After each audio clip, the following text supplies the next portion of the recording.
So you want to learn how to read and write Chinese characters. Is this book the right one for you? I took some notes. I'll tell you my thoughts coming up.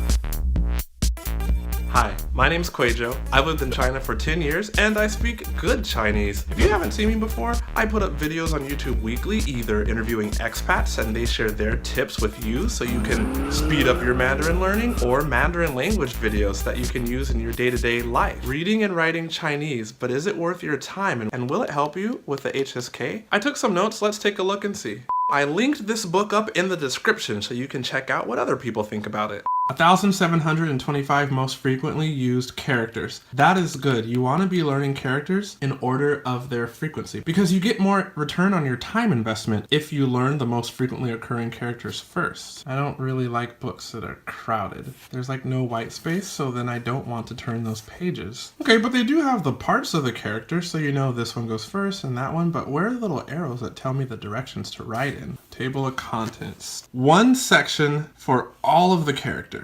Is that really the only way they organize these characters? So how do I know what's important to learn? I gotta go look at that. If you speak Chinese, you'll see what I'm saying. These characters are just random. There's a few like fu and fu, din, din, din. So they do put some similar sounding characters together. I kind of wish the similar meaning characters would be ordered together. This chow, this chow, this chow. But one is paper money, one is frying, like frying food, and the other one is noisy. What is the rhyme and reason in the organization?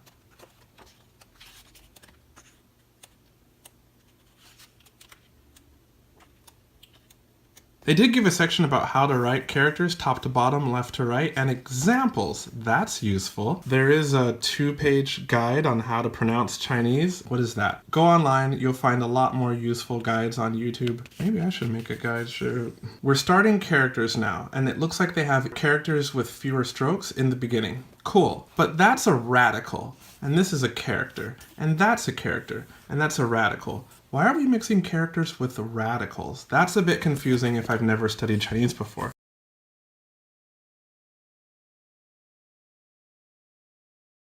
I have never heard that called mian. That's a radical. Chinese call this part bao gai tou.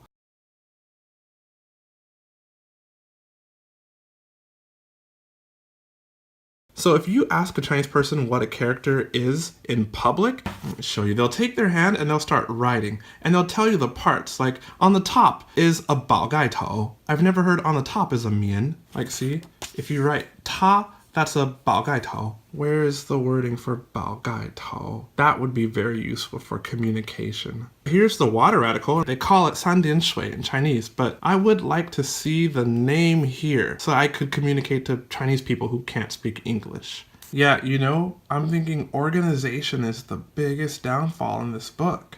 I do see numbers like 4, 5, 6, 7, but then 9. And then this one's enter. And over here we have, oh, it's a radical.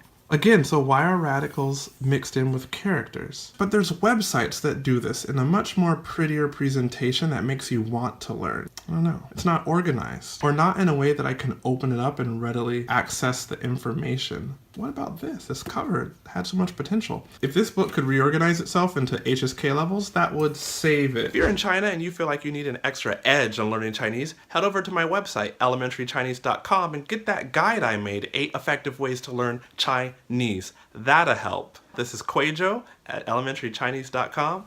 Good study. Day up.